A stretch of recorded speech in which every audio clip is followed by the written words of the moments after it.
Hey guys, welcome to today's video. If you're new here, consider liking and subscribing. If you're old, welcome back.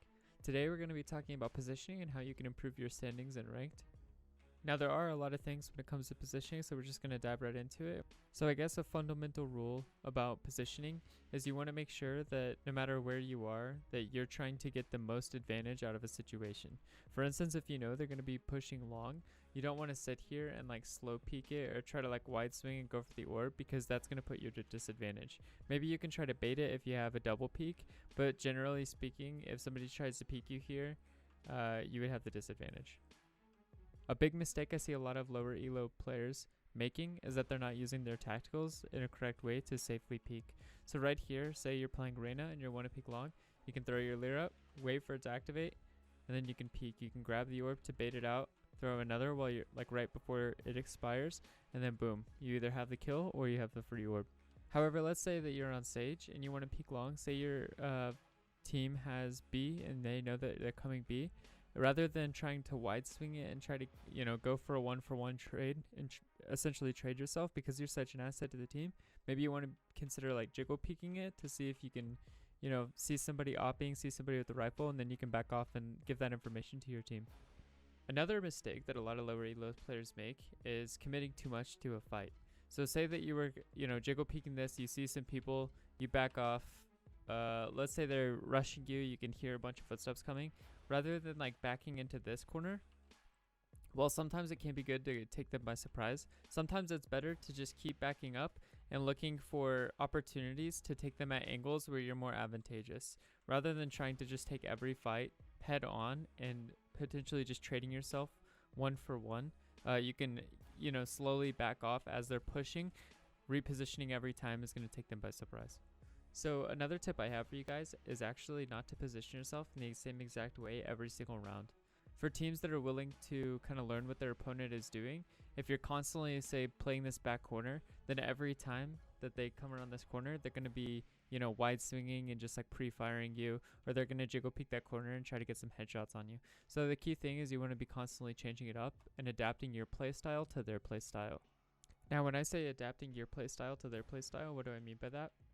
Essentially, if you know that they're playing slow and looking for picks, or if you know that they're rushing, you want to be playing differently against that kind of gameplay. So if you know every single time they're going to rush up here, they're going to run into hookah, they're going to check this corner, you see their back when they jiggle peek, and then they check this corner. Maybe what you want to do is you want to be playing close here, say with the shotgun, or say you have a phantom, and whenever you start to hear the audio of them checking that corner, you want to just like swing it really fast and do some like 80-80, like try to get some headshots and then back off. Or if you know that they're going to be playing slow for picks, maybe you want to, play further back and look for some really cheesy angles.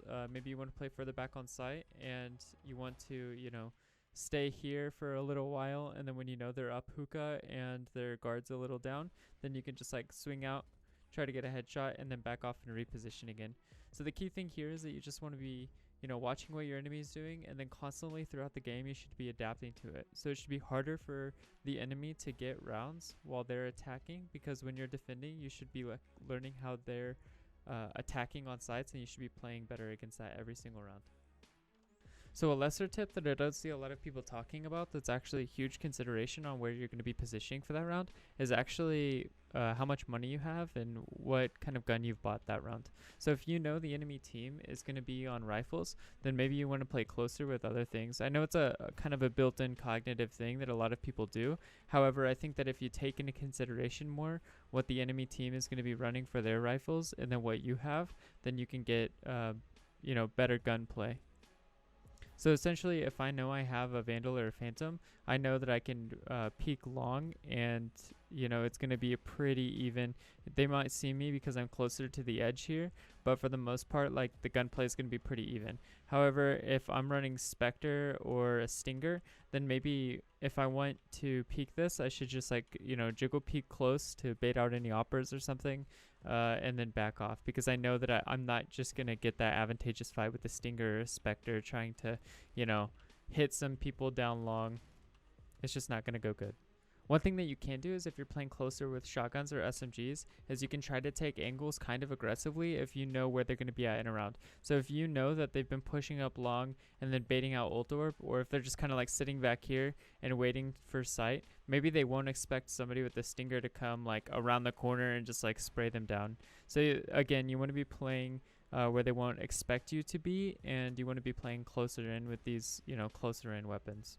Now, I know I've kind of already touched on this, saying that, you shouldn't hold the exact same angles every single round.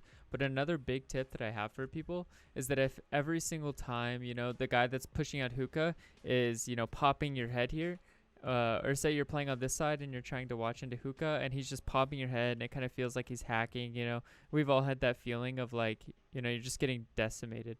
Sometimes it's better to just play different angles. I know that it might sound kind of straightforward, but if he's just absolutely popping your head, then maybe you just want to like swap it up on site and just see what you can do from, say, this angle. Maybe you're having a little bit of luck, or maybe you can place the better angles. But the key thing is don't just die to a guy over and over again in the exact same place. So another tip I have for you guys is actually to be positioning yourself in accordance with what agent you're actually playing. Now, a lot of people are just playing this game kind of like positioning themselves like they're playing CSGO, but a key thing that's going to give you a lot of success on your agent is actually playing around their tacticals. And I don't just mean using them in a good way, I mean actually positioning yourself so that you can make a good use out of your tacticals.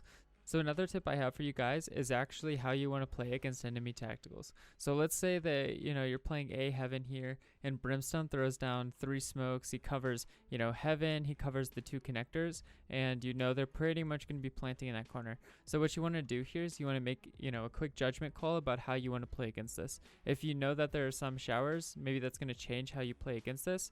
If you know that there's 5 coming up short, that will also change how you play against this. But the key thing here is that you want to be smart about how you're responding to the enemy tacticals and your positioning, and how you go about working around those smokes or working around a big sage wall here is going to change completely the way that the round plays out.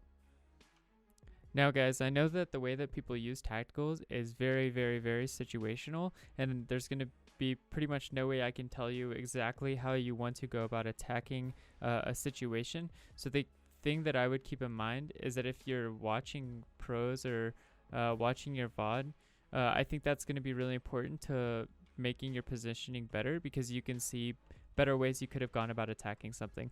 For instance, if you know that there were 2 smokes here and there were guys playing Cubby and guys playing U-Haul, and let's say in the game you went U-Haul and attacked them, but nobody was actually watching the smokes and you could have just pushed through. Things like that, like learning points that you can teach yourself, or like watching gameplay and seeing how the pros are responding to people using their tacticals, is definitely going to make your positioning better. Now, one of the most important tips of this guide is that you're only showing yourself to one angle at a time and that you're constantly clearing. You'll see it if you're actually watching pros play. Whenever they're taking sites, they're very confidently, sweeping things. They're very confidently checking corners. And the faster that you can check a corner and be done with it, the better pretty much that you can clear something. So you're like going here, clearing that, going here, clearing that, checking that corner, checking Heaven, you check showers. Just constantly turning and checking corners is going to make you a better player, because you don't want anything to catch you off surprise, and you only want to be exposing yourself to one angle that you haven't checked at a time if possible. Alright, that's going to conclude my positioning guide for Valorant. I've got more content coming, so if you guys liked today's video, please keep an eye out for those. Thanks for stopping by.